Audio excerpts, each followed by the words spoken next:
సినీ నటుడు రాజ్ తరుణ్ మాజీ ప్రియురాలు లావణ్య మరోసారి మద్యం మత్తులో హల్చల్ చేసింది. సంగారెడ్డి మల్లేపల్లి వద్ద కారుతో బైకును ఢీకొట్టింది. అంతేకాకుండా స్థానికులతో వాగ్వాదానికి దిగింది.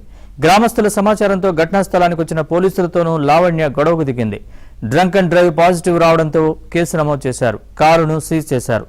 కారులో లావణ్యతో పాటు మరో వ్యక్తి మద్యం బాటిళ్లు ఉన్నాయని గ్రామస్తులు చెబుతున్నారు.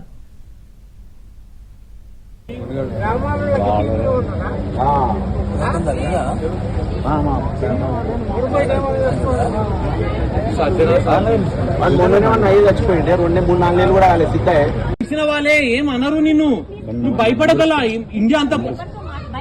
ఇండియాలో అంత గలీజో లేరు.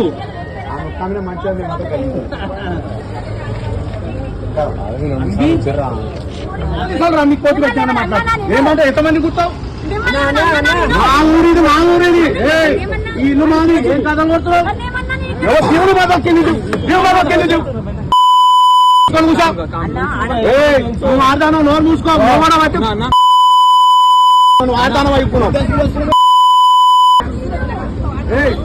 ఎవరన్నా కుక్కలే కొరికి మనిషి ఆడిది, ఇంతకి కుక్కలే కొడుతున్నది ఆడిది.